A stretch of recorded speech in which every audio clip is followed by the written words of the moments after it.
යම්කිසි මේ කුමාරියක් යම්කිසි තරුණ කෙල්ලෙක් විවාහ වෙනකල් බඹසර රැකලා මේ උත්තමාවිය ළඟ පහනක් තියලා පතන බැතුමන ඉටු වෙනවා. මේ උත්තමාවියගේ දැසට පේන්නේ බඹසර තියෙන කිල්ලෝ. මේ අඩවන් දෙනටින් නිත් විවර කළා මේ උත්තමාවිය බලනකොට ඇයට පේන්නේ පතිවෘතාව රකින්න ස්ත්‍රීන්. මේ උත්තමාවිය නිස්සංගල විවර කළා බලනකොට බඹසර තියෙන මෑණිවරු පේනවා. ඒ නිසා අද ඉඳලා මේ උත්තමාවියගේ උතුම් පවිත්‍රතාවයේ සිහි කරලා බඹසර අධිෂ්ඨාන කරගන්න විවාහ වෙනකල් චරිතේ නරක කරගන්න එපා. අද ඉඳලා තමන්ගේ ස්වාමියාව ඉක්මවලා වෙන පිරිමි ගැන කටයුතු කරන්න එපා. අධිෂ්ඨානයක් ගන්න. මොකක් හරි පිනක් තියෙන නිසානේ මෙච්චර වෙලා හිටියේ.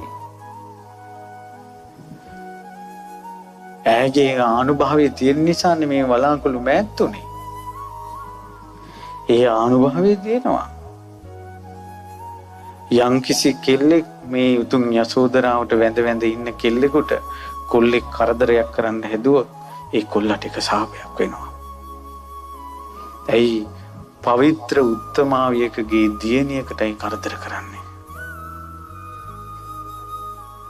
මේ වගේ පවිත්‍ර උත්තමාවියක් ඇසුරු කරන දියණිවරුන්ට කරදර වෙන්නේ නැහැ. මේ වගේ පවිත්‍ර උත්තමාවියකට වඳින පිරිමින්ට නරක ගැහණු ලැබෙන්නේ නැහැ. ඇයි අද කාලේ පිරිමින්ට නරක කාන්තාව ලැබෙන්නේ? යසෝදරා උත්තමාවියට වැඳලා නැහැ. වන්දනා කළා නැහැ.